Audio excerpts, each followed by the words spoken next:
예를 들자면은 예배에 대해서 잘 이해가 안 됐을 경우, 그리고 예를 들자면은 신방에 대해서 잘 이해가 안 될 경우, 그런 것부터 시작해서 아주 그 어려운 교리라고 하는 그런 수준에 이르기까지, 오늘 또 등장하지만은 예수님께서 음부에 내려가셨다고 하는 사도신경의 이런 진술들의 의미, 이런 것까지 이제 기본적으로 우리가 이해하고 해결해야 될 것이 해결이 안 되고 머물러 있거나, 또 깊이 들어가서 알아야 할 교리에 대해서 충분히 이해하지 못했을 때를 우리가 염두에 두면, 그런 문제를 해결할 수 없을 거라고 생각하고, 또 자기가 이해하는 한도 내에서 머무르면 결코 안 됩니다. 그러니까 완전히 모르는 것하고 어중간하게 아는 것하고는 거의 비슷할 뿐만 아니라, 어중간하게 알아서 오히려 더 그 지식에 도달하지 못한 경우가 또 많아요. 그래서 저는 기독교 신앙에 대해서 어중간하게 알아서는 정말 안 된다, 그게 큰 문제다라고 생각이 돼요. 그래서 이제 어떤 분이 이런 이야기를 해요. 이 말씀 드리고 들어갈게요. 어떤 분이 그러시더라고요. 자기가 인터넷에 띄웠답니다. 그래서 내가 이렇게 성경 공부를 이렇게 가르쳐 왔고, 이렇게 가르치고 있고, 나는 이런 방식으로 이렇게 성경 공부를 가르친다, 자기 소개를 띄웠대요. 그랬더니 여러 곳에서 연락이 오더랍니다.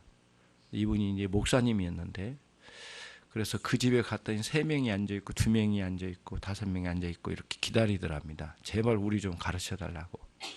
그리고 자기들은 오늘날 교회를 신뢰할 수 없기 때문에 어디 가서 예배드려야 할지 두렵기도 하고, 이단도 많고, 이단이 아닌 교회도 또 문제가 많기 때문에 자기는 혼란스럽다고, 그래서 어디 나가서 예배드리기가 걱정스럽다고, 그래서 그냥 눌러 앉아 있는 사람들이 많더래요. 그래서 이분이 이제 여러 곳에 가서 말씀을 가르치고 이렇게 이제 1년 동안, 그래서 심지어는 15군데인가 갔다고 그래요. 한 군데 가면 3명씩, 5명씩, 2명씩 이렇게 앉아서 기다리고, 그래서 이분이 이제 개척할 자금이 없으니까 이렇게라도 시작해야 되겠다 해서 참 좋은 결과를 얻었더라고요. 그래서 그분들이 참 많이 변화를 받아서, 우리 이렇게 집에 앉아서 말씀만 배울 게 아니라 우리 모여서 예배도 해야 되지 않겠습니까? 그럼 좋죠. 그래야 되죠. 그러고는 이제 한 군데 모여서 예배도 드리고 이렇게 했다고 그래요. 그래서 교회가 형성됐다고 그러더라고요. 근데 이제 그런데 또 하나는 문제냐면, A, B, C, D 각각 지역에 모인 사람들끼리 이렇게 융합을 시키기가 그렇게 어렵더랍니다. 다 자기 성향이 있고 자기 나름대로 다르니까 하나 이렇게 엮여지는 게 그렇게 어렵대요. 교회에서 연합을 한다는 건 그렇게 쉽지 않은 거예요. 정말 내가 많이 죽어져야만 저 형제 자매와 한 자리에서 예배도 하고, 또 무슨 일을 하다 보면 속상할 때도 있고 오해될 때도 있고, 그런 것들을 해결하면서 연합을 이루거든요. 하나님 왜 우리를 각자 다른 성격과 각자 나름대로 기질도 다르고 다 그런데 왜 우리를 한 자리에 모아놓으셨을까요? 다 필요하거든요. 모아놓으셔서 우리가 그분들과의 만남 속에서 나 자신의 부끄러움을 발견하고, 또 그 형제를 통해서 내가 많은 걸 배우고, 그거는 어떤 공부를 통해서 배운 것도 있겠지만, 그분의 각 지체들의 마음의 씀씀이 속에서 내 자신에 대해서는 도저히 발견하지 못했던 것을 그분을 통해서 배우는 거거든요. 참 어느 분이 그래요. 목회자이신데 자기는 자신보다 성도들이 인격이 더 뛰어나고 훌륭하더래요. 그래서 어떨 때는 자기 인격으로는 도저히 목회를 하기에는 성도들이 너무 훌륭하고 자기는 못 따라가더래요. 그런 걸 느꼈다고 하는데, 저는 그런 느낌이나 그런 깨달음이나 이런 것들이 과하게 생각된 거라고 생각지 않아요. 실제로 그럴 수 있다라고 생각이 돼요. 제가 뭘 말씀드리냐면은, 교회에 우리가 함께 모여서 예배한다는 거 굉장히 중요하고, 공예배를 하나님께 드리는 게 중요하고, 그다음에 또 여기서 모여서 성도의 교제를 이루어가고, 그런 교제를 이루는 가운데서 많은 것들이 고쳐지고 수정되어져 가면서 우리가 조금씩 주님 앞으로 나아가는 과정이에요. 그러니까 어떤 일이 일어난 그 자체가 피곤한 게 아니라 그곳에서 꺾여지지 않으려고 하는 내 자신이 피곤한 거예요. 그런 거를 많이 느낍니다. 아무튼 이제 그런 분도 있다고 그러는데, 그래서 제일 어려웠던 게 가서 성경 공부를 같이 해가지고 사람이 변화되는 과정 속에서 어려움보다는 사람 이쪽 A, B 이 사람들을 모아갈 때가 그렇게 어렵다는 말에 좀 생각이 들더라고요. 아무튼 여담을 좀 드렸고요. 오늘은 하이델베르 교리문답 40문에서 44문입니다. 예수님의 그 고난의 내용입니다. 그리스도의 고난의 내용이에요. 몇 가지 또 그동안 다루지 않았던 내용도 이 안에 있고요. 그래서 43문까지 다뤄보도록 하겠습니다. 40문에서 한번 제가 읽겠습니다. 그리스도는 왜 죽으시기까지 낮아져야 했습니까?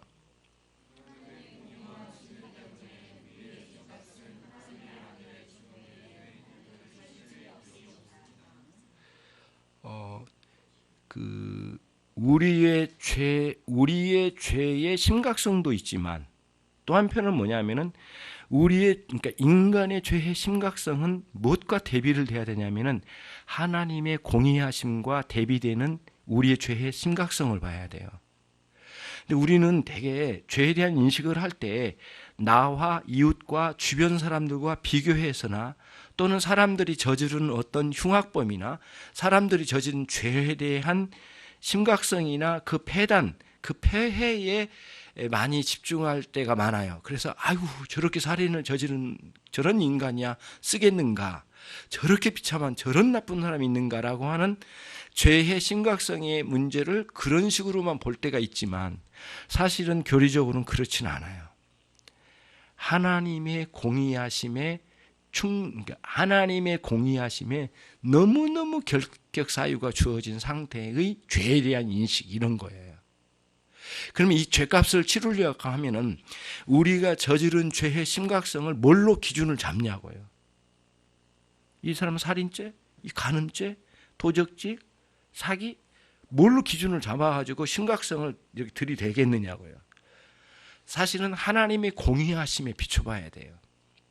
그렇게 본다면 우리가 저지른 또 우리가 자범죄로 저지른 것이 이전에 이미 그 아담의 범죄 아래에서 있었던 죄의 심각성이 무엇이냐고 하는 큰 그림 속에 보면은 반드시 하나님의 공의하심이에요. 공의하심에 충족되지 않는 우리의 존재의 심각성이에요. 요거를 봐야 되거든요. 그러면 우리들이 이제 자꾸 우리는 우리 자신에게서만 문제 해결이나 어떤 기준을 잡으려고 할 때 굉장히 혼란스러워요.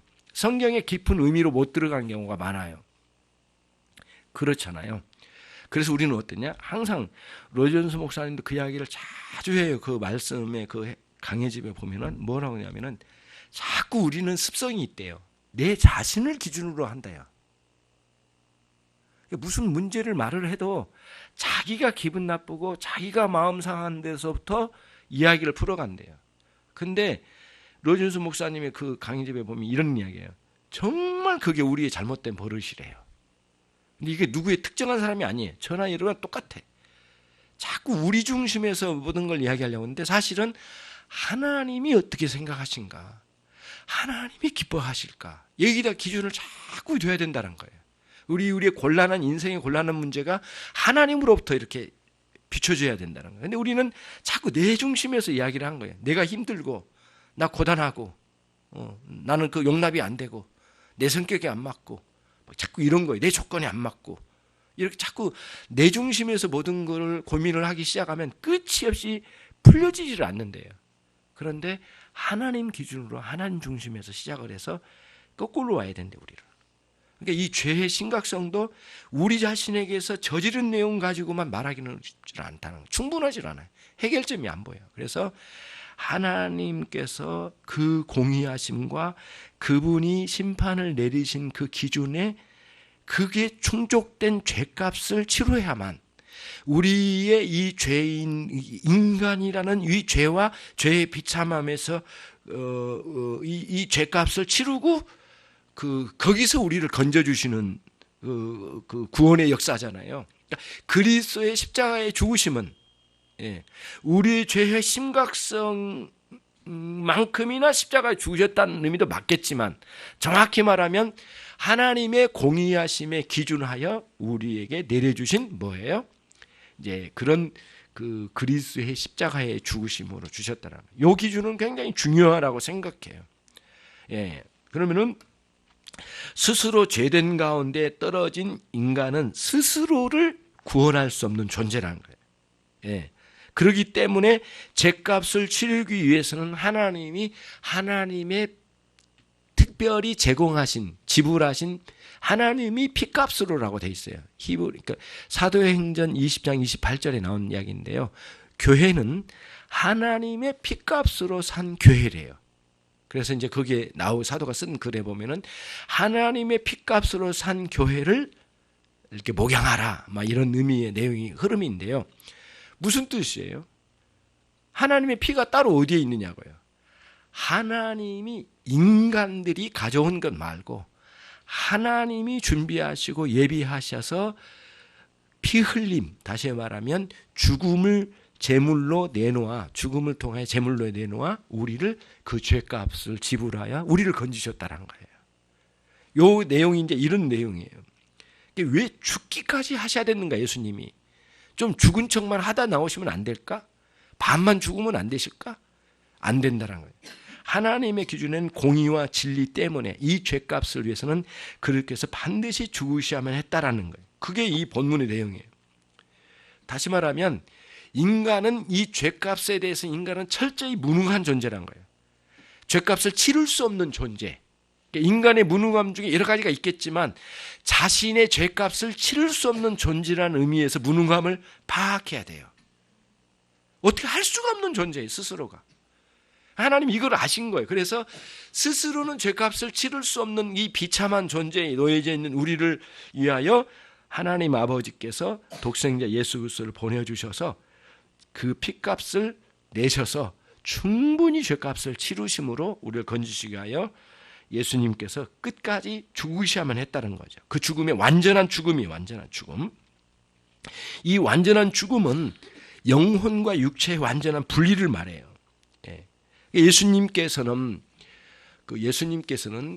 예수님께서 이 땅에 인간의 몸을 입고 오셨지만 인간의 몸과 인간의 영혼을 입고 이 땅에 오셨어요. 그러나 우리 주님은 그 하나님의 신성으로 충만하신 분이에요. 그러니까 한 인간의 모습으로 오시긴 했지만 우리가 뵙는 분이지만 사실은 그리스도의 신성으로 온 우주에 충만하신 분이에요. 그러면서 동시에 인간의 몸을 입고 인간의 영혼과 인간의 육신을 입고 이 땅에 오신 거예요. 그래서 완전한 육체와 죽음이 완전한 죽음을 경험하신 분이에요. 그래서 대충 예수님의 영혼이 어중간하게 죽음이라는 것은 영혼과 육체가 완전히 분리잖아요. 그래서 그리스도의 죽음은 완전한 죽음으로 영혼과 육체가 분리되는 그런 육체의 죽음, 완전한 죽음을 경험하셨어요. 그러나 문제는 뭐냐면 이게 신학적으로 중요한 게 뭐냐면 완전히 죽으심의 십자가의 죽으심의 상태에도 그리스도의 신성으로는 충만하심이요. 그리스도께서 무덤에 갇히셔서 완전히 무덤에 갇히신 시신으로 있은 상황에서도 우리 주님은 신성으로 충만하심이요. 그리고 이제 여기에 우리 사도신경 번역에는 안 나와 있어요. 이게 예수님이 십자가에 죽으셔서 무덤에 내려가 음부에 내려가셨다는 내용이 있어요. 원래 사도신경에 그게 있습니다. 그런데 우리나라 초창기에 이제 들어올 때는 음부, 지옥에 내려갔다라고 하는 이 용어가 너무 혼란스러울 수도 있겠다 해서 빼버렸어요, 사실은. 원래는 있어야 됩니다. 근데 로마 카톨릭에서 그 음부를 갖다가 연옥설에다 연결해가지고 너무 많은 것을 혼란시켰기 때문에 그게 혼란스러울 가능성 때문에 빼자고 했는데 정확히 해설해주면 되는 거였거든요. 근데 요즘은 이제 그건 옳지 않았다라고 이제 반성을 많이 해요. 사실은 한국 조국 교회에서 반성을 하면서 실제로 우리 사도신경에 빠져 있거든요. 지금 음부에 내려가셨다는 내용이. 근데 오늘 여기서는 나옵니다. 44문에 나오거든요. 거기 이따 말씀을 드리고요. 아무튼 우리 주님이 그 십자가에 죽으실 때에도 신성과 인성의 완전한 연합에서는 파괴되지 무너지지는 않으셔서 언제나 신성으로 충만하셨어요. 그리고 무덤에 내려가셨을 때 여기서 말하는 음부에 내려가셨다는 그런 상황에서도 또는 승천하실 때 하나님 보좌 우편에 계실 때는 언제나 신성의 충만함 가운데서도 동시에 인간의 몸을 입고 부활체로 계시는 그 존재를 그대로 유지하고 계신다. 너무 신비로운 것은 뭐냐면은 예수님께서 이 땅에 오시기 전까지는 신성의 충만한 영으로 존재하셨던 분이셨지만은 인간의 육체를 입고 오시고 이후에는 인간의 몸을 입고 오시고 나중에 십자가에 죽으시고 부활하셔서 승천한 게 부활체로 변화되셨잖아요. 그 부활체로 변화되신 상태로 하나님 보좌 우편에 앉으셨는데 영원토록 부활체로 계신다는 거예요. 이게 교리적인 내용이에요. 그럼 우리도 언젠가는 부활하여 그리스도와 함께 부활체로 영원히 함께 거하는 영광스러운 세계의 미래의 세계를 하나님께서 예비하고 계세요. 그래서 그 천국을 예비하고 계신다고 그러잖아요. 그렇게 계세요. 언젠가는 우리는 그리스도와의 만남이 최고의 그 소망한 바예요. 그분과의 부활체로 만남을 영원히 이루어서 나중에 이제 그리스도께서 다시 오시면 우리들이 부활체로 변하잖아요. 그때는 영원히 그리스도와 함께 거하는 영광스러운 날들을 그리워하는 신앙인의 그 소망이 우리들에겐 다 있어요. 그런 그림 속에 이제 있는 거거든요. 그래서 또 원래로 돌아가면은 우리 주님이 아기 예수로 계셨을 때나 우리 주님이 30세가 되어 세례를 받으셨을 때나 고난을 받으실 때나 말씀을 전하실 때나 병고침을 행하실 때나 우리 주님이 십자가에 달렸을 때나 죽으셔서 시체로 무덤에 갇혀 계실 때나 또 부활하여 일어나실 때나 승천하실 때나 하나님 우편에 앉아 계실 때나 또 영원히 우리와 함께 거하실 그날의 영원토록 우리 주님은 당신의 신성의 충만함으로 존재하신 분이에요. 그런 의미가 담겨져 있어요. 이 논리를 잘 놓치면 어떤 현상이 일어나냐면은 성찬식에서 예수님의 실제의 육체가 이 땅에 확 내려와가지고 성찬 밑으로 들어간다, 성찬 안으로 들어간다, 그 성찬 자체가 예수님의 몸으로 변한다, 이러한 화채설이나 공제설 같은 그런 교리로 바꿔치기 해야만 이게 성경적인 해석이 될 거라고 하는 오해를 많이 했어요. 그게 이제 로마 가톨릭과 루터교회의 오해들이었지만은 이제 우리는 개혁신앙에서는 그렇지 않다라고 보는 거예요. 하나님의 성령께서 우리 가운데 믿음을 주시고 믿음으로 성찬을 받고 받는 가운데 역사하시는 우리 주님은 실제로 그 육체가 이렇게 내려오신 게 아니라 부활체신 그 그리스도가 이렇게 내려오신 게 아니라 당신의 신성으로 쭉 우주 만물에 충만하신 그분이 우리와 함께 하셔서 우리는 믿음으로 그 성찬을 받음으로 우리가 그리스도께서 우리 안에 들어오시고 우리가 그리스도 안에 들어가 온전한 연합을 이루고 있는 사실을 증명하고 또 그걸 감격하고 또 심지어는 다른 편으로는 그리스도를 우리 가운데 다 주셔서 우리가 충만하게 누리는 은혜의 세계에 달아갈 수 있는 하나님의 자녀 되었다라고 하는 확신을 얻는 또 다른 그 효력을 또 이 성찬에서 우리가 누리게 돼요. 그러면서 우리 A라는 자매님도 B라는 형제님도 이 동일한 이러한 성찬에 참여함으로 성찬으로서 하나를 이루는 아름다운 영광스러운 교회를 형성하여 영원히 하나 된 교회로 이제 서게 된 거를 그런 고백을 성찬에서 또 하게 되는 거예요. 그런 그림을 가지고 있는 거거든요. 그래서 하나님의 공의와 진리 때문에 우리의 죄값을 하나님의 아들의 죽음 외에는 달리 치를 길이 도저히 없었다. 전무하다. 오로지 그분의 아들, 하나님의 아들 되신 우리 주 예수 그리스도 외에는 우리의 죄값을 치를 수 있는 길이 없었기 때문에 그분은 완전하게 죽으셔야만 했기 때문에 여기에 죽으시기까지 낮아져야 했다라는 그런 사실도 우리가 공부하게 되는 겁니다. 41문입니다. 그리스도는 왜 장사가 되셨습니까?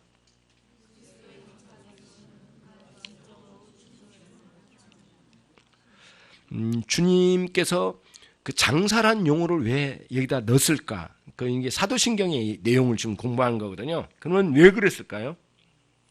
네. 초대교회의 그 이단들은 상당히 많은 영향력을 끼쳤다고 그래요. 근데 그 영향력 중에 하나가 뭐냐면은 야, 몇십 년 전에 예수께서 오셨다 가셨다고 했지? 그래, 맞아. 그런데 이제 막 그 사도들도 이제 죽어가고 실제로 봤던 사람들이 죽어가고 난 이후에 이제 문제가 발생된 게 뭐냐? 그러면은 그분이 실제로 오셨다면 눈으로 본 사람이 어디 있어? 이미 막 죽었거든요. 이제 없거든요. 그 다음 세대거든요. 결국에는 예수님이 죽으셨다고 하는 것은 사람들이 이게 홀령으로 보는 거 아니냐, 이게 환영으로 보는 거 아니냐. 이게 결국에는 주님이 진짜 육체로 오신 게 아니라 오셨다고 사람들이 착각할 정도로 환영으로 홀령으로 오셨다가 가셨을 뿐이다. 진정한 사람으로 오셨다는 사실을 뭐예요? 진정한 이 육체를 입고 사람으로 오셨다는 사실을 부정한 쪽으로 가요. 그때 오는 현상이 뭐예요? 우리를 위하여 십자가에 완전하게 죽으셨다는 사실, 그 사실이 부정돼 버려요. 우리의 죄값을 치르신 구속의 사건이 무너져 버리기 시작하는 거예요. 그런 이단들이 초대교회에 많이 일어났대요. 이 사도신경은 사도들이 썼다고 보기에는 좀 어렵긴 해요. 그러나 사도들의 가르침의 총체적인 내용을 응집시킨 내용이거든요, 사도신경이. 근데 거기다 넣었어야만 하는 중요한 내용이 있어요. 그분은 장사되었다. 무슨 뜻이에요? 완전히 우리와 똑같이 완전하게 죽으신 거예요. 육체의 몸을 입고 똑같이 우리 몸을 입고 똑같이 인약한 가운데 똑같이 죽으신 거예요. 실제로 그대로 죽으셨다는 것을 어떤 단어로? 장사라는 단어로 이거를 확정되는 거예요. 그러니까 이 사도신경의 고백이 굉장히 중요했던 건 뭐냐면은 다각도의 이단들이 침범하여 우리를 현혹시켜, 교회를 현혹시키고 흐트러뜨리려고 하는 세력들이 한둘이 아니었단 말이에요. 그래서 이 장사라는 용어는 너무너무 중요한 용어예요. 주님이 죽으셔서 장례식을 치른 거예요. 완전한 장례식이었어요, 이게. 예. 죽지도 않았는데 무슨 장례식이 있냐고, 그런 게 어디가 있느냐고. 그러니까 완전한 장례식이 있었다라는 걸 이야기한 거예요, 장사. 그렇게 해야만 했었던 거예요. 초대교회의 사도들이 이단들과 싸우면서 얼마나 많이 고뇌했을까요? 그리고 이제 사도들 이후에 속사도들 있죠. 그 이후에 교부들이 이걸 가르치면서 얼마나 고뇌가 많이 있었겠냐고요. 자꾸 홀령으로 왔다 갔다고 하니까 본 사람 어디 있어? 이렇게 따지고 들어오니까. 그래서 사도신경에는 반드시 이 장사란 용어를 안 넣으면 안 됐었던 것 같아요. 그런 역사적인 배경이 있는 것 같아요. 그래서 진정으로 주시겠다는 사실을 분명히 밝혀줘야 되겠다. 그래서 이 본문이 기록된 거로, 장사란 용어가 쓰여진 거로 보고, 그리스도의 비하, 그러니까 낮아짐, 그리스도께서 계속 낮아짐의 마지막 단계, 치욕의 마지막 끝장이에요. 막장. 이 표현이 별로 안 좋긴 하지만은 치욕스러움, 인간의 치욕스러움의 막장이래, 막장. 예. 조금 덥지 않나요? 예. 문 좀 열어주시면. 그러니까 주님의 마지막 장사 지냄의 장사라는 이 용어를 통해서 주님이 치욕을 당하신 막장이래, 이게 막장. 그 표현이에요. 우리도 그리스도를 뒤따라 반드시 장사될 사람들이에요. 그리고 우리도 그 치욕과 그 비참함이 기다리고 있어요. 예. 그래서 우리도 같이 그 주님처럼 그렇게 뒤따르게 될 거예요. 그렇지만 그 마지막 치욕의 막장에서 우리는 부활할 자라는 거예요. 예수님께서 완벽하게 부활을 보여주셨잖아요. 그러니까 우리는 보여주신 것만으로는 저는 충분한 해석이 아니라고 생각해요. 주님의 십자가의 완전한 죽음과 완전한 부활은 우리를 위해서 보여주신 것만이 아니라 사실은 믿는 자들의 죽음과 부활을 선언하신 것, 선언만이 아니에요. 그 능력을 이 땅에 완벽하게 내려주신 거예요. 그걸 완성시켜 놓으신 거예요. 그러니까 그리스도를 믿는 자들에게는 비록 육체적인 죽음이 있겠지만 완전한 부활이 있도록 이 세상 가운데 완전히 꽂아 놓으신 거예요. 틀림이 없게끔 만들어 놓으신 거예요. 그게 그리스도의 십자가의 죽으심과 부활하심이에요.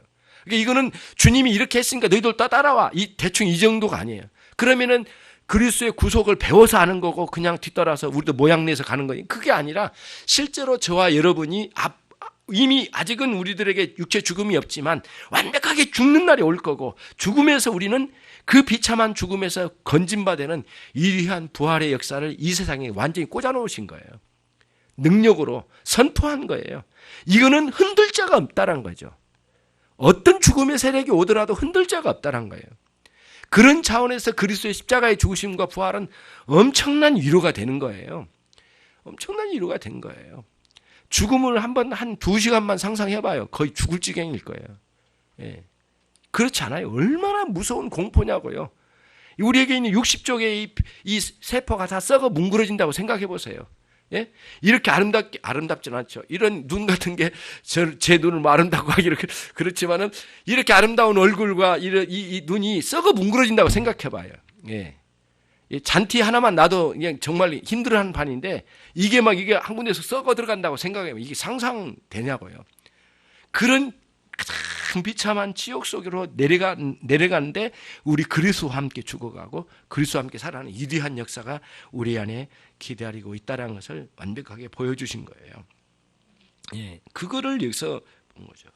우리도 언젠가는 죽을 거고 우리도 언젠가는 장사 지낼 건데 이제는 이 죽음이 단순히 그 어떤 모양을 가지고 주님 단순히 따름이 아니라 우리 안에 있는 수많은 죄성들이 이 우리의 죽음을 통해서 완전히 사멸시켜버리고 그 이후에 그리스도의 부활체로 우리가 부활할 것을 기대하며 의의 승리가 분명히 부활로 기다리고 있음을 우리는 인식하게 되는 거죠. 그런 차원에서 이 장사 지낸 바라고 하는 용어는 매우 중요하다는 거예요.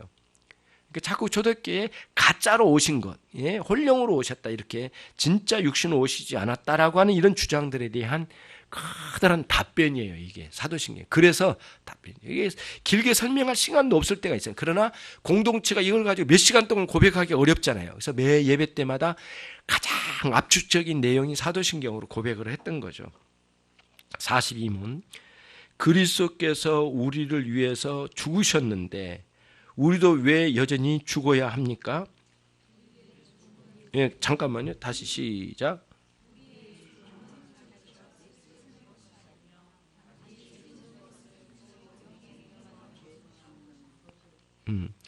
그러니까 우리 신자의 죽음이 어떤 거냐, 그다음 불신자의 죽음이 뭐 어떤 거냐라고 할 때 불신자의 죽음도 죄값을 다 치르는 건 아니죠. 그런 형벌은 형벌이지만 그러나 그리스도인의 죽음은 육체적인 죽음은 형벌이 아니에요. 형벌이 아니고 그리스도의 죽음은 뭐냐면은 우리 성화의 과정, 거룩한 신자로 성숙하는 과정의 완성이에요. 매듭이에요, 매듭. 이 완성은 얼만큼 채워졌느냐에 따라 완성이 아니라 하나님이 너는 거기까지다라고 하나님이 정해 주셔요. 그러니까 무슨 뜻이냐면은 우리가 여기 있도록 우리를 구원하신 하나님이셨다면 우리를 데려가실 때도 하나님이 주권적으로 가져가시는데 그때 뭐냐면은 네가 거기까지 살았지만 남들보다는 못했지만 너는 거기까지 살아라고 매듭을 지어주시는 거예요. 육체의 죽음은 영광스러운 일이죠. 하나님이 우리를 신자로 이 땅에서 살아간 삶의 마감을 주셔서 우리로 하여금 거기에 매듭을 지어 하나님께서 뭐라 그럴까요? 우리의 이 성화의 완성을 이루시는 단계의 마지막 단계. 그게 우리 육체의 죽음이에요. 영광스러운 날이죠, 사실은. 근데 막상 오늘 같이 뭐 다 오늘부로 우리 갑시다. 그러면 누가 또 막상 가냐고. 그런데 사명이란 게 있고 그렇게 막 나가는 건 아니잖아요. 그래서 각자 주어진 사명이 있고 하나님이 개별적으로 인도해 주셔요. 그리고 주권적으로 역사하셔서 우리를 데려가실 날이 있는 거죠. 자, 그리고 이제 이 육체의 죽음은 아주 독특한 것 중에 하나가 뭐냐면 우리 안에는 죄성이 사멸돼요. 죽음과 함께. 완전히 죄성이 이게 털어져 나가는 거예요. 예. 그게 이제 여기서 큰 의미가 있어. 신자의 죽음은. 자, 그러면 43문. 이게 이제 가장 신학적으로 우리들이 유의를 해야 될 내용이거든요. 43문. 그리스도의 십자가의 제사와 죽으심에서 우리가 받는 또 다른 유익은 무엇입니까?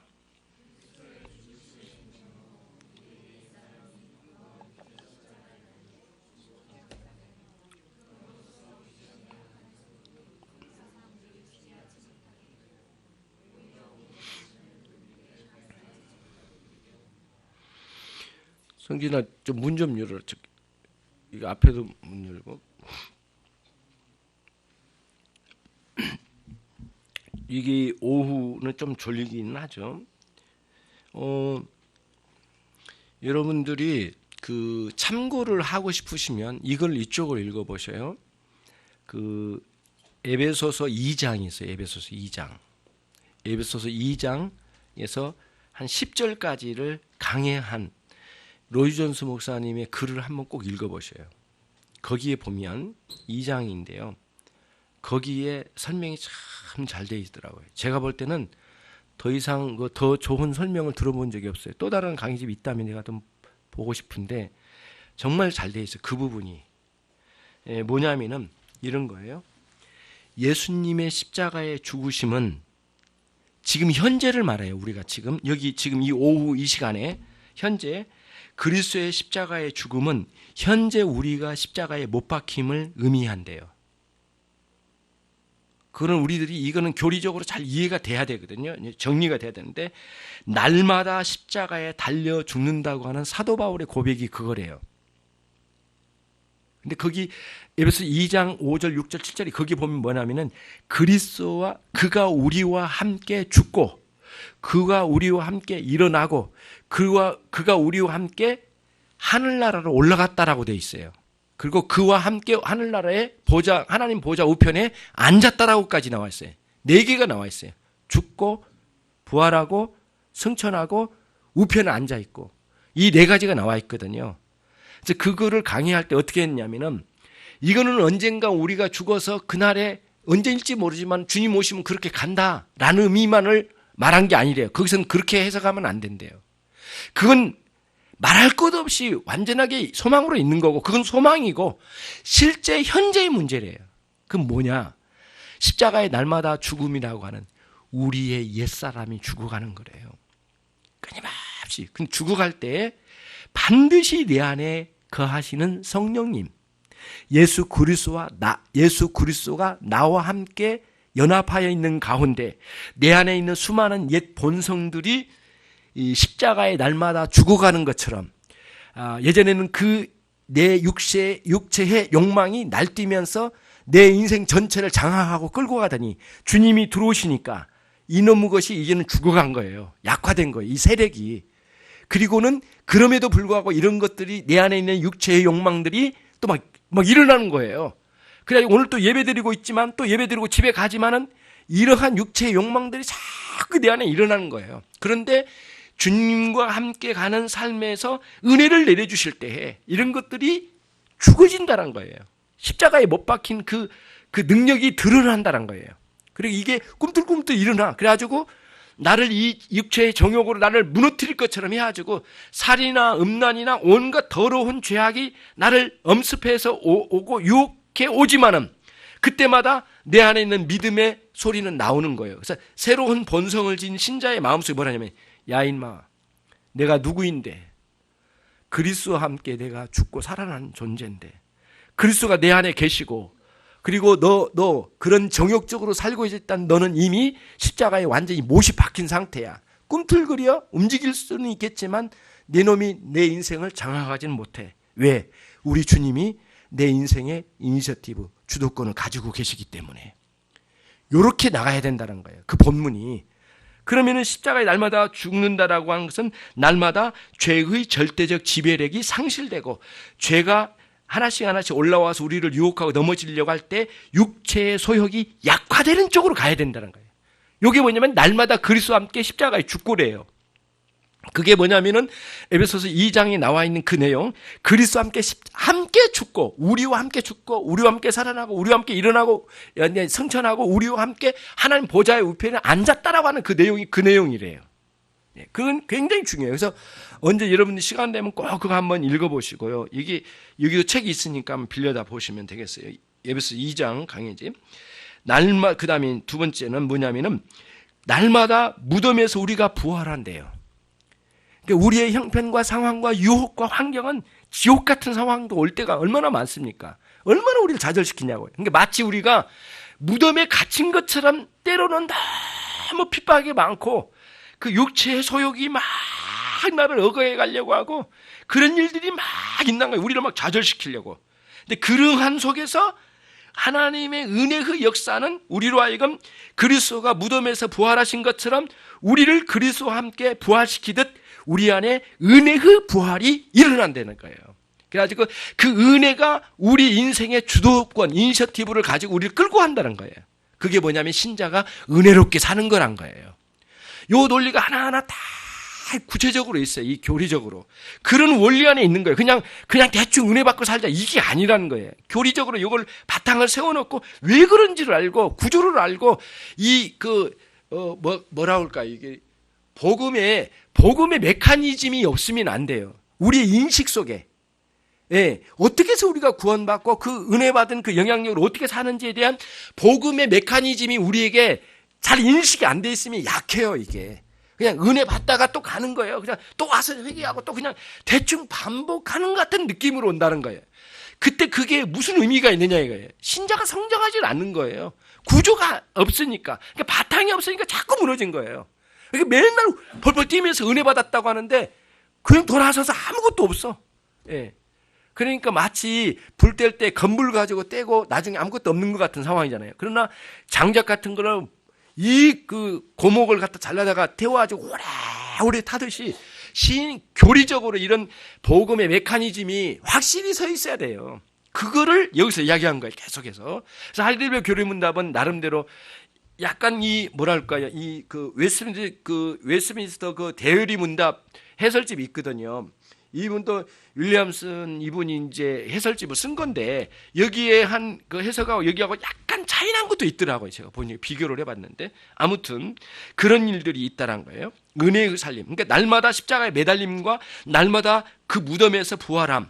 이런 의미가 있어요. 그리고 또 하나는 뭐냐? 십자가의 제사, 날마다 우리에게 주는 유희, 공효, 그러니까 공로와 그 공로의 효력을 말합니다.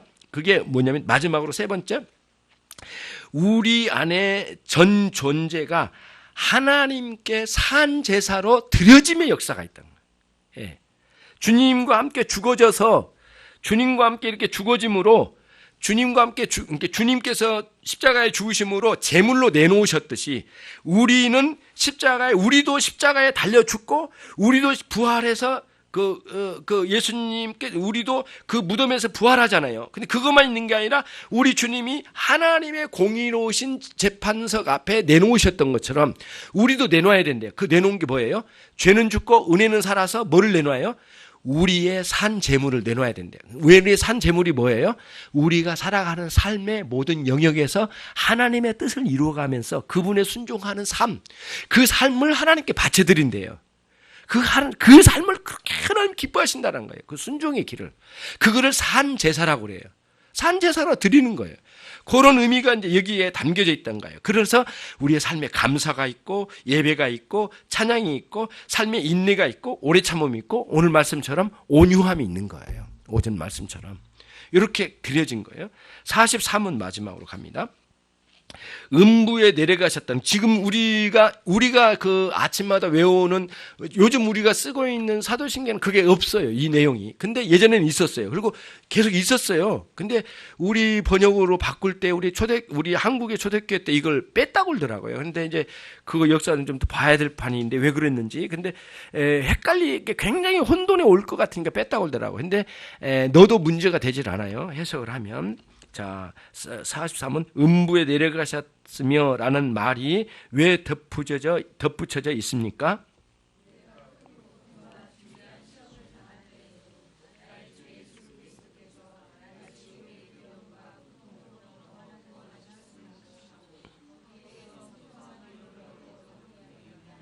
그러니까만요. 무슨 뜻이냐면 우리의 인생에 살다 보면 고통이 심할 때가 있어요. 심리적인 고통이 있고 육체적인 고통일 수 있고요. 그래서 너무너무 고통스러워서 오늘 죽었으면 좋겠다 할 정도로 고통스러움을 당하는 사람이 있다고 그러더라고요. 근데 그때마다 우리는 주님이 당하신 그 음부에 내려가신 만큼의 고통을 연상하면서 내가 도대체 주님이 나를 위해 고통을 당하신 그 최고의 극치의 상황, 음부에 내려가심이라고 하는 것을, 그 의미는 뭐냐면 우리 주님이 나의 고통을 알아주시고 나를 대신하여 그 고통을 감당하시면서 나와 함께 그 고통을 감당하신다는 것을 생각할 수 있는 길목을 열어준 거란 거예요. 그게 이제 이 부분이에요. 그래서 우리가 인생을 살다 보면 고통스러운 상황 속에서 그리스도의 음부에 내려가신 만큼 고통을 연상하면 그분과 함께 그 고통을 감당하는 거죠. 그러면 이제 문제는 뭐냐면은 음부에 내려가셨다라고 하는데 그 음부라는 용어는 지옥이라는 용어로 쓰여졌어요. 그러면 그 지옥에 내려갔다는 것은 무슨 의미일까? 이게 이제 세 가지로 해석을 하고 그러긴 해요. 그러나 첫 번째는 뭐냐면은 무덤을 이 음불은 무덤이라는 의미가 있다고 하는 해석이 하나 있고, 두 번째는 하나님께 버림받은 어떤 초소에 들어갔다는 의미가 있고, 그리고 세 번째는 뭐냐면은 지독한 고통의 의미가 여기 담겨져 있다. 세 가지의 해석인데 오늘 여기서는 뭐냐면은 세 번째 해석을 취해요. 이 하이델베르 교리문답은 무슨 말씀이냐? 지독한 고통으로 들어가셨다는 표현을 썼대요. 그래서 실제로 시편 116편 3절에 이런 말씀이 있어요. 사망의 줄이 나를 두르고, 다윗이 노래하는 거예요. 너무너무 고통스러운 세월을 보냈나 봐요. 사망의 줄이 두르었대요. 사망의 줄이란 다른 게 아니라 뭐였냐면은 제단에 제물을 올려놓고 사방 귀퉁이에 갈고리가 있는데 그 끈을 갖다 고려서 이렇게 묶는 거예요. 그러니까 마지막 완전히 죽여가지고 각을 떼가지고 올려놓고 거기다 묶어놓은 거예요. 그 줄이 사망의 줄입니다. 그 정도로 자기가 죽음에 직면했었던가 봐요. 사망의 줄이 나를 두르고 수호를, 다시 말하면 지옥의 고통이 내게 이름으로 라는 실제로 시가 있어요. 그와 같이 자신이 얼마나 큰 고통을 당했는가를 시적으로 표현한 거거든요. 그래서 이 사도신경에 음부에 내려가셨다고 하는 이 표현은 예수님이 지옥에 내려가가지고 지옥에 머무르는 사람 데리고 설교를 해가지고 회심시켜가지고 천국을 올렸다고 하는 연옥설 같은 그런 것은 거짓된 가르침이라고 우리는 규정할 수가 있고, 그럼 우리는 뭐냐? 이 땅에서 지독한 고통의 세계를 우리 주님께서 최고의 고통의 세계를 충분히 감당했다고 돼 있고, 웨스민터 신앙 고백서의 그 대요리문답 해설집에 보면 이렇게 나와 있어요. 그 내용을 뭐라고 나와 있냐면은, 여기서는 뭐라고 했냐면은 지옥의 가장 극단적인 고통을, 그러니까 지옥의 가장 극단적인 사망의 권세에 들어가서 그 사망의 권세가 뭔지를 경험하고 나왔다. 그렇게 표현을 여기 돼 있더라고요. 근데 이 하이델베르 교리문답에서는 아니다. 엄청난 고통을 표현한 것이다 라고 하는 해석에 두고 있어요. 그래서 예수님이 직접 지옥에 들어갔다 나왔다라는 것은 너무 무리한 해석이다 라고 보는 거죠. 그러면 43번 끝부분을 같이 읽습니다. 시작. 그분은 그의 모든 고난을 통하여 특히 십자가에서 말할 수 없는 두려움과 아픔과 공포와 지옥의 고통을 친히 당하심으로써 나의 구원을 이루셨습니다. 그러니까 주님이 최극단의 고통을 거기서 겪으시면서 나를 구원하셨다는 거예요. 나의. 그러니까 우리의 고통을 주님께서 얼마나 아시겠느냐고요. 우리는 그래요. 고통당하면서 우리 입장에서는 주님이 내 고통을 아신다는 사실을 아는 것만큼 중요한 게 없어 또. 그게 참 중요한 거예요. 왜 이렇게 나에게 이런 게 있는가 했을 때 주님이 내 고통을 아시는 거예요.